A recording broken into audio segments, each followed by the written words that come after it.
prajurit Israel ada di Indonesia?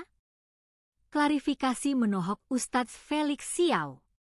Kayak gini, ketika MUI menyetujui atau setidaknya wait and see terhadap BOP-nya Pak Prabowo misalnya, aku bilang ya di dalam Islam sederhana, kalau mereka sudah punya keputusan dan itu adalah ulama yang mengambil keputusan dan dia sudah melakukan dengan standar SOP yang SOP, sudah ada di dalam Islam, maka cuma ada dua kemungkinan, baik dan lebih baik. Jadi tidak ada yang salah sebenarnya. Dan aku bilang ya izin, aku berbeda dengan MUI gitu kan ya. Artinya kita juga tidak bisa menyalahkan, wah ini MUI pasti sudah dipengaruhi oleh Zionis. Nggak pernah kita mengatakan begitu.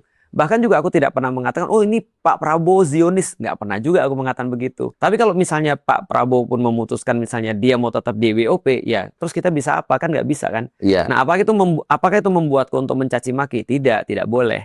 Apakah itu membuatku untuk misalnya kayak membuat gerakan untuk kayak ayo kita bikin kekerasan? Nggak boleh juga. Tapi penyampaian pendapat menurutku adalah tanda sayang gitu, selama dalam koridor yang diperbolehkan kan. Tinggal bahasanya dan caranya. Betul. Jangan sampai caranya akhirnya menimbulkan lagi disinformasi dan fitnah dan juga kebencian. Sepakat. Karena kemarin contoh aku pernah dapat serangan juga. Aku nggak anggap itu serangan. Itu aku menganggap itu sebuah masukan. Karena waktu itu undang Bu Kony. Bu Kony kemudian ada memberikan satu statement, ya? betul. Statement itu aku nggak tahu memang, makanya aku bertanya masa. Oh, tentang BOP ya? Bukan, tentang adanya tentara Israel yang mengatakan bahwa Indonesia lebih baik urus saja masalahmu, nggak usah campur urusan kami.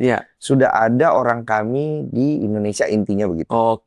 Dan itu informasi yang didapatkan dari sumber yang ternyata tidak valid, yang kemudian akhirnya diklarifikasi sama Bu Kony gitu.